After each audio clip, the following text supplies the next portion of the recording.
Both sides said talks are ongoing, both sides said a deal is close, and then over the weekend both sides started shooting at each other again. That is where the US-Iran ceasefire stands right now.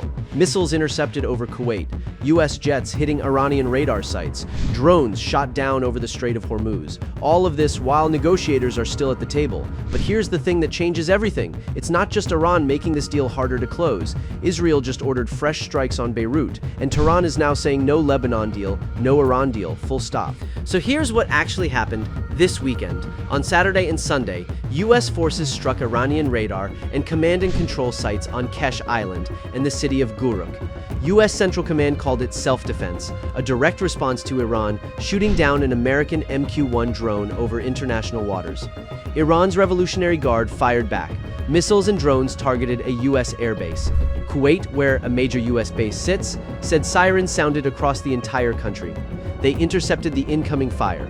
Meanwhile, in Lebanon, Israeli Prime Minister Benjamin Netanyahu ordered fresh strikes on the Dahiyeh neighborhood in southern Beirut. That's a Hezbollah stronghold. This is the second time Israel has hit Beirut since the Lebanon ceasefire came into effect. France, Germany, and the UK all condemned the move. The UN Security Council called an emergency meeting, and Iran's foreign ministry tied the whole thing together. No ceasefire in Lebanon, they said. No deal with America. They're linking the files. But here's what's interesting, and this is the part not making headlines. The US Secretary of State Marco Rubio was reportedly speaking to both the Lebanese president and prime minister just before Israel's Beirut strike order came through. The proposal on the table, Hezbollah stops firing first, and then there's a gradual de-escalation.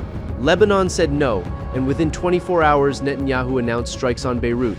Think about what that timing tells you. Every time US-Iran talks get close, something in Lebanon escalates. The correspondent in Beirut put it plainly, many people there believe Israel is deliberately separating the two files. Keep fighting Hezbollah. Don't let Lebanon become a bargaining chip in any Iran deal. And Israel's actions on the ground back that up. They've now reoccupied Beaufort Castle, a site they held from 1982 to 2000. That's not a defensive move, that's a statement. Iran reads all of this as a reason not to trust any deal that doesn't include Lebanon. And that single condition could collapse the whole thing. Here's the real-world impact. Brent crude dropped nearly 19% in May, its worst month since COVID because markets were pricing in a deal. That hope is now on pause. The Saudi Aramco CEO warned this week, if the Strait of Hormuz doesn't fully reopen soon, oil market normalization won't happen until 2027. That's another year of elevated gas prices. More pressure on the Fed, higher costs on everything, shipped by sea, which is most things. And there's a military dimension too. US munitions stockpiles were already under stress before this weekend's strikes. Every exchange of fire without a deal costs more than just money.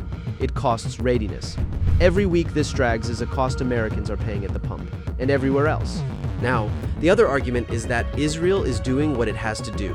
Hezbollah didn't stop arming. The ceasefire in Lebanon was always fragile. Netanyahu is right that a deal with Iran shouldn't mean a free pass for Hezbollah. That argument is reasonable. The problem with it is that Iran has now officially made Lebanon part of its condition for any agreement. Pushing harder on Hezbollah right now doesn't strengthen the Iran deal. It may kill it entirely, and a collapsed deal means the strait stays partially closed, oil stays high, and the war continues. Here's my read on what's actually happening.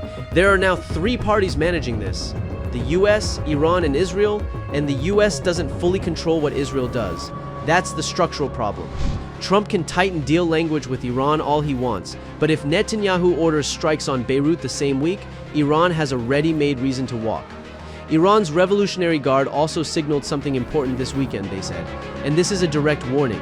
If the aggression is repeated, the response will be completely different in scale and nature. That's escalation language, not negotiating language. My read, the deal doesn't close this week. The Lebanon variable is now officially in play, watch.